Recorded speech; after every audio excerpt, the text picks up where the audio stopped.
ఏమండి దసరా వచ్చేసింది కదా. ఈ దసరా వచ్చేటప్పటికి విజయవాడలో రకరకాల మంది వేషాలు వేసుకుని వస్తూ ఉంటారు. అమ్మవారో అని డప్పు కొట్టుకుంటూ వస్తాడు.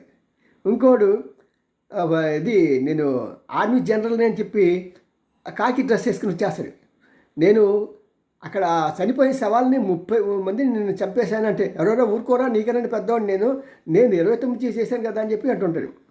ఇలా అనేక రకాల వేషాలు, పులి వేషం, అన్ని రకాల వేషాలు వేసుకొని వస్తూ ఉంటారు.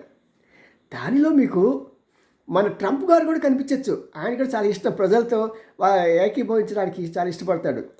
కాబట్టి ప్రతి ఒక్కరిని దసరా వేషాలు వేసుకున్న వాళ్ళందరినీ కూడా జాగ్రత్తగా గమనించింది. వాళ్ళలో ఎవడో ఒక ట్రంప్ ఉంటాడు ఖచ్చితంగా. ఎందుకంటే అతని రూపాన్ని బట్టి మీరు గుర్తుపట్టలేరు, అతని మాటలు బట్టి గుర్తుపడతారు. ఆ మాట ఏంటంటే, నేను 7 దేశాల యుద్ధాన్ని నేను ఆపాను అని అలాగ మాటలు చెప్తూ ఉంటాడు. ఆ తర్వాత ఇంతకుముందు ఏం మాట చెప్పాడో ఇప్పుడు మళ్ళీ ఆ మాట చెప్పడం. ఇవి అతని గుర్తింపు లక్షణాలు. మరి ప్రజలందరికీ విజ్ఞప్తి చేస్తున్నాం.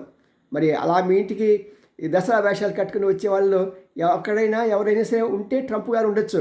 ఆయన మీరు గుర్తుపట్టలేరు. కానీ ఆయన మాట్లాడే విధానం, ఆయన డప్పాలు అవన్నీ బట్టి ఓహో ట్రంప్ గారు ఇవాళ ఈ వేషం వేసుకొచ్చారని ఆయన మాటలే మార్చేస్తుంటాడు. పొద్దున్న చెప్పిన సాయంత్రం చెప్పడు, సాయంత్రం చెప్పిన పొద్దున్న చెప్పడు. అలాగే వేషాలు కూడా ఇక్కడ చెప్పింది అక్కడ వేయడు, అక్కడ వేసింది ఇక్కడ చేయడు. జాగ్రత్త సుమా.